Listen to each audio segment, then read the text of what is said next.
Hello दोस्तों, नमस्कार। हमारे चैनल में आप सभी का स्वागत है। मैं गाने जा रहा हूँ एक देवी गीत। आप लोग को जैसा लगे कमेंट करके ज़रूर बताना। अच्छा लगे तो लाइक शेयर कर देना।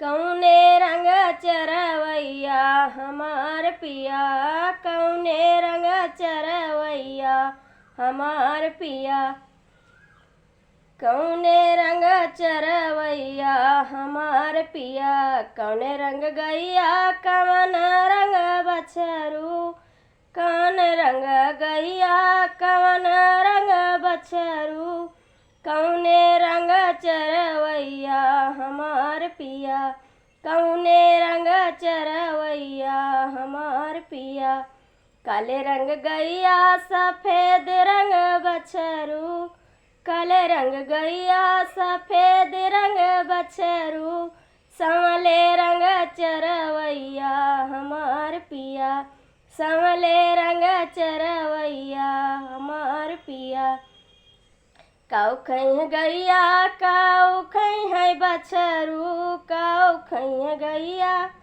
काऊ खई है बछरू, काऊ खई है चरवैया हमार पिया, काऊ खई है चरवैया हमार पिया, घास खई है गैया दूध पी है बछरू, घास खई है गैया दूध पी है बछरू, माखन खई है चरवैया हमार पिया, माखन खई है चरवैया हमार पिया, कौने रंग है गैया हमार पिया।